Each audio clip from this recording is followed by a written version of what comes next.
Welcome everyone, I would like to show you how to turn off auto sleep on your Nintendo Switch. So what I want you to do is just open up the system settings, then scroll all the way down until you see sleep mode, tap on sleep mode, and then you see auto sleep playing on console screen and auto sleep connected to TV.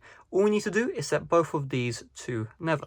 Now keep in mind, if you have auto sleep playing on console screen set to never, this means your battery will drain faster. The main reason why is because when you're playing on console screen, this is handheld mode. That's just another way of saying handheld mode. And of course, it's going to be using the battery. If you are on a charging cable while playing in handheld mode, obviously you're not going to drain battery. However, that is something to keep in mind.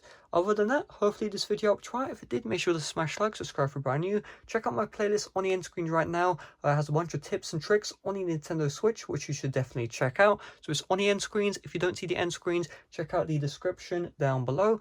And yeah, see you guys later. Bye bye.